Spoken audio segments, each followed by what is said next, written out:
আমার এই জার্নিতে সবচেয়ে বেশি যে উপকার হয়েছে তা হইতেছে, আমি তো নাস্তিক ছিলাম, একদম পার নাস্তিক। সেইখান থেকে আমি বিশ্বাসীতে পরিণত হয়েছি। আমি সৃষ্টিকর্তার দিব্য উপস্থিতি আমার মধ্যে টের পাই। এটা কত বড় উপহার মানুষ হিসাবে তা অবিশ্বাসীরা কখনো বুঝবে না। ইসলাম তো পশ্চিমের এই গ্রেকো রোমান খ্রিস্টান কালচারের চাইতে প্রোগ্রেসিভ, প্রগতিশীল। সেই ন্যারেটিভে বাংলাদেশের রাজনীতি নির্মাণ করতে হবে, তাহলে এটা টেকসই হবে, তাহলেই বাংলাদেশের স্বাধীনতা সার্বভৌমত্ব রক্ষা পাবে। একমাত্র তাহলেই আমরা অখণ্ড ভারতের রাষ্ট্র কল্পনা ঠেকায় দিতে পারবো। দেখেন একটা এক্সাম্পল দিই।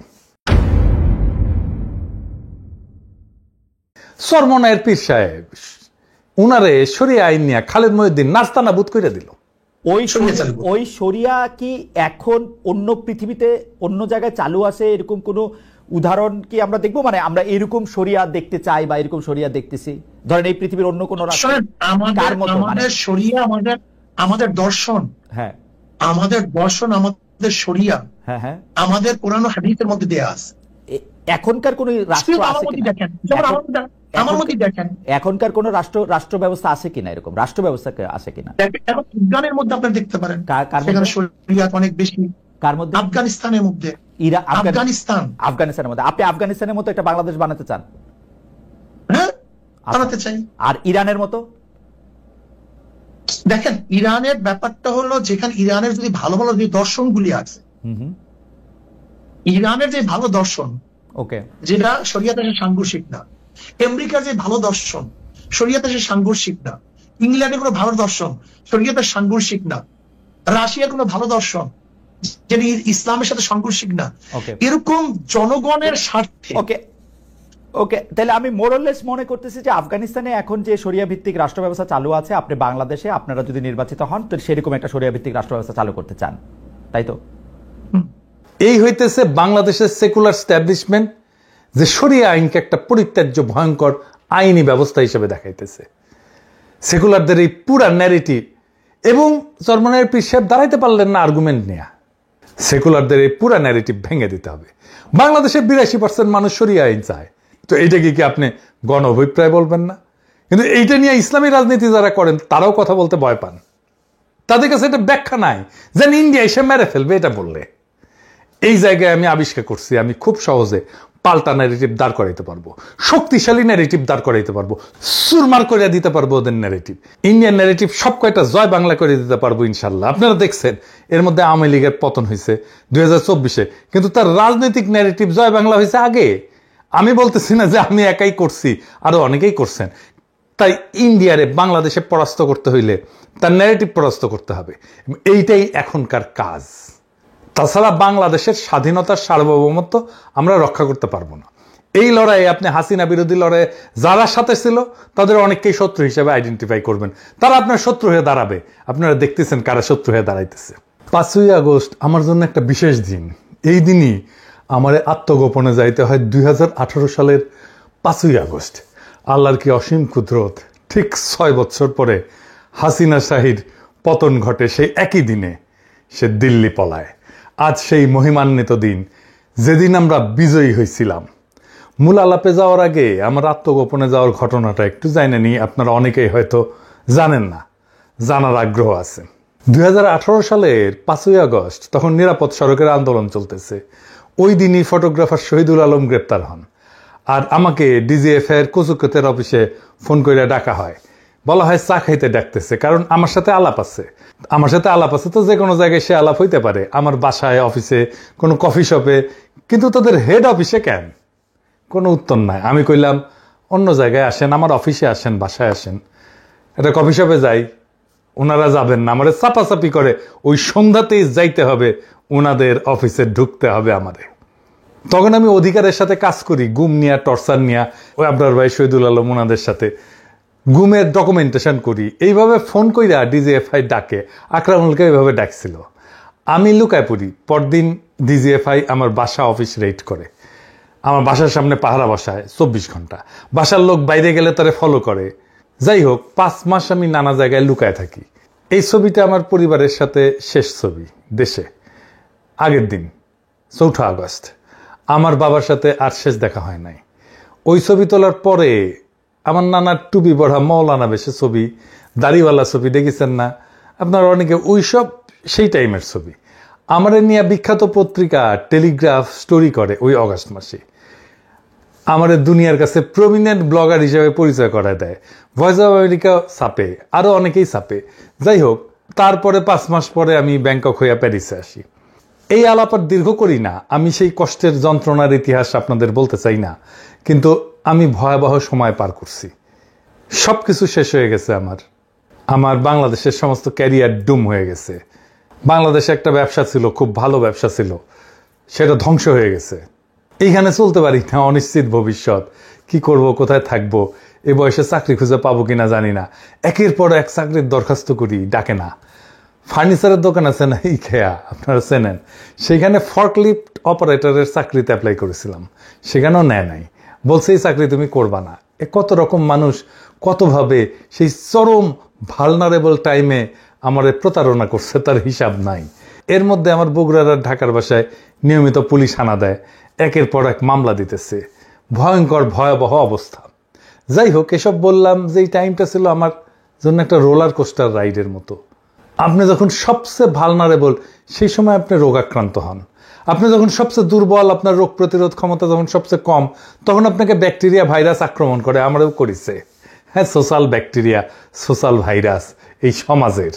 তবে আমার ওইসব টাইম পার না হইলে আমি কখনোই ভবিষ্যতের জন্য তৈরি হইতে পারতাম না, আজকের জায়গায় আসতে পারতাম না, এটাও ঠিক।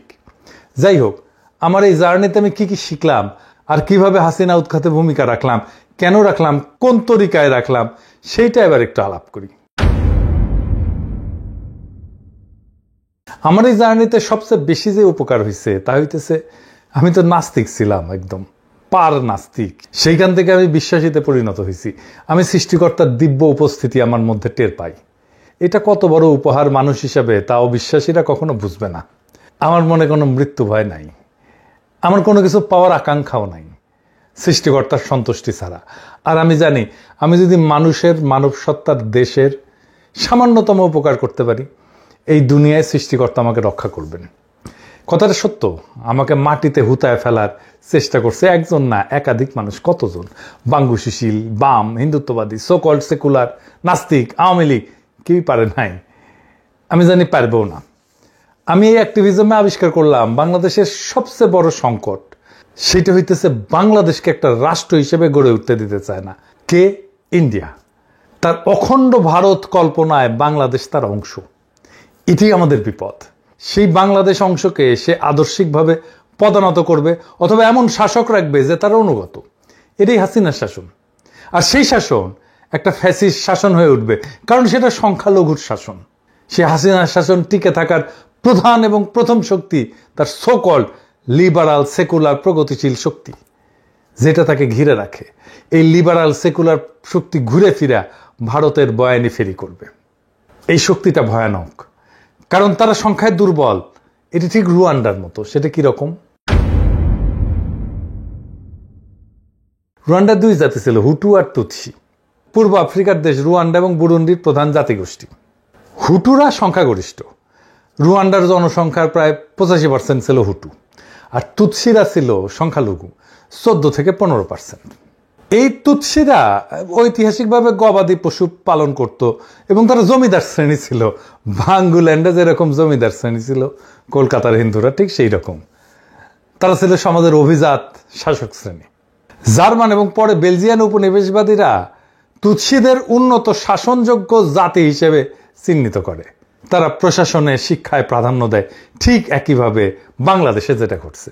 ফলে হুটুরা সংখ্যাগরিষ্ঠ হইয়াও রাজনৈতিক বা অর্থনৈতিকভাবে বঞ্চিত থাকে। বাংলাদেশে একই ঘটনা দেখেন, সেই জমিদার প্রথা, সেই কলকাতার হিন্দুরা, বাংলাদেশের সাধারণ মুসলমানরা হুটু, আর ক্ষমতাসীন প্রগতিশীলরা তুৎসি। এখনো তুৎসিরাই ক্ষমতায়। দুর্বলের শাসন ভয়ঙ্কর হয়, কারণ তারা সবসময় ভয়ে থাকে। এই মনে হয় জয় বাংলা হয়ে গেলাম। এরা নৃশংস হয়, এরা প্রতিশোধ পরায়ণ হয়। আমি যেহেতু এই সিপিবি ঘরানার লোক, তাই আমি আবিষ্কার করলাম যে এই ঘরানা, এই বাঙ্গুল্যান্ডের এই তুৎসি ঘরানা, এটা দুর্বল। শিক্ষা দীক্ষায় দুর্বল, মেধায় দুর্বল, পেশাগত সাফল্যে দুর্বল। এদের বয়ান চুরমার করে দেওয়া সম্ভব। এদের সাথে কেউ ফাইটে যায় নাই।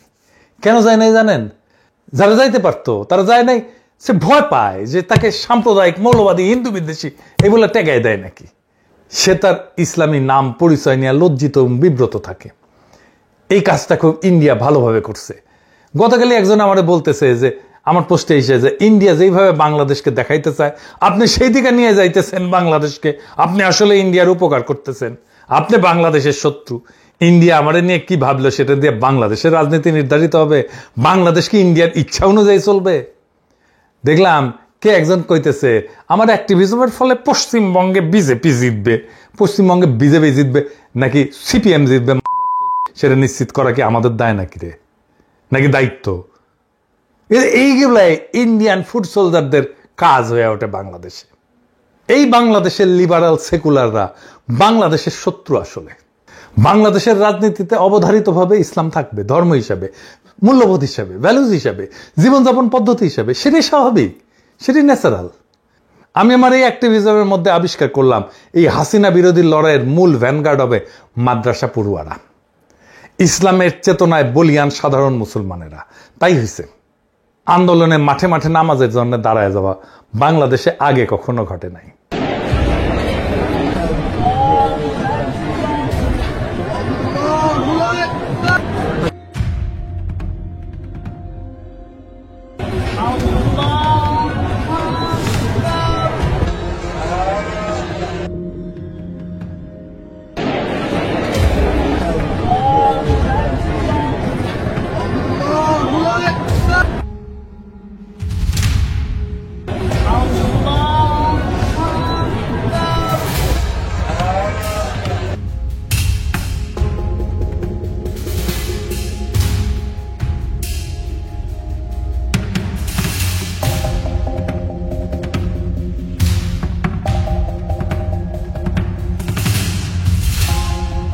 গণভবনের দখল নেওয়ার পরে নামাজে বৈশা অজরে কাঁদছে সবাই। ওরাই ছিল এই বিপ্লবের লড়াকু সামনের সারির সৈনিক, এমনকি সেনাবাহিনীর সৈনিক, বিজেপির সৈনিক, পুলিশের কনস্টেবল, এরাও ছিল এই সাধারণ মুসলমানের সন্তান। সেই জন্য তাদের বন্দুকের নল আমাদের দিক থেকে ঘুরে গেছিল। বাংলাদেশের এই শক্তি সমাবেশের বিষয়টা মাথায় রাখবেন। এই সময়টা আসবে, আমি জানতাম হাসিনা পালাবে, হাসিনার শাসন টিকবে না। আমি অবিশ্রান্তভাবে এই বয়ান ফেরি করছি, হাসিনা পড়বে, খুব শীঘ্রই পড়বে, সেটাও আমি বলে গেছি। আশার আলো জাগায় রাখছি আর আওয়ামী ন্যারেটিভ ভাঙছি একের পর এক। 5ই আগস্ট শুরুর রাতে আপনাদের সবাই মনে আছে দেশের সমস্ত মুক্তিকামী মানুষ আল্লাহমুখী হয়েছিলেন, তাহাজ্জুদ পড়ছেন, যেটা জাতি হিসেবে অভাবনীয় ঐতিহাসিক ঘটনা। এমনকি যারা তেমন ধর্মকর্ম করতেন না তারাও আল্লাহর সাহায্য কামনা করছেন। এইটা মাথায় রেখেন, এটা একটা গুণগত পরিবর্তন ঘটে গেছে। 2024-এর নির্বাচনের পরে সবাই যখন হতাশ হয়ে হাল ছেড়ে দিল, তখন আমি ভারতীয় পণ্য বয়কট আন্দোলন শুরু করলাম। দাবানলের মতো ছড়ায় গেল সেই আন্দোলন সারা দুনিয়ায়। মানুষ একটা কিছু হাতে পাইল আঁকড়ায় ধরার মতো হতাশার মধ্যে। আপনারা দেখছেন কারা কারা সেই সময় আমার বিরোধিতা করছে, আপনারা এখনো দেখেন কারা কারা আমার শত্রুতা করে। আমি এদের হেদায়েতের জন্য প্রার্থনা করি। তারা জানে আমাকে থামাইতে না পারলে সমূহ বিপদ। আমাকে বিরক্ত করার চেষ্টা করে, মানসিকভাবে বিপর্যস্ত করার চেষ্টা করে, আমার টাইম নষ্ট করার চেষ্টা করে। তারা জানে পিনাকি আওয়ামী ন্যারেটিভ ভাঙছে সাকসেসফুলি। যদি ইন্ডিয়ান ন্যারেটিভ ভাঙে তাইলে বাংলাদেশ তো হাতছাড়া হয়েছে, অখণ্ড ভারত হান্দায় যাবে। তারা জানে পিনাকি ন্যারেটিভ বানাইতে পারে, শুধু তাই না মানুষকে বুঝাইতেও পারে। এর মধ্যে পিনাকি ভট্টাচার্য বামুনের পোলা, বাম রাজনীতি করে আসা, আবার বাংলাদেশি হিন্দু, তারা ইন্ডিয়া কোনোভাবেই ঠেকাইতে পারবে না। তারা জঙ্গি বইলা, তারা ইসলামপন্থী বইলা, তারা মৌলবাদী বইলা খারিজ করিয়া দিতে পারবে না।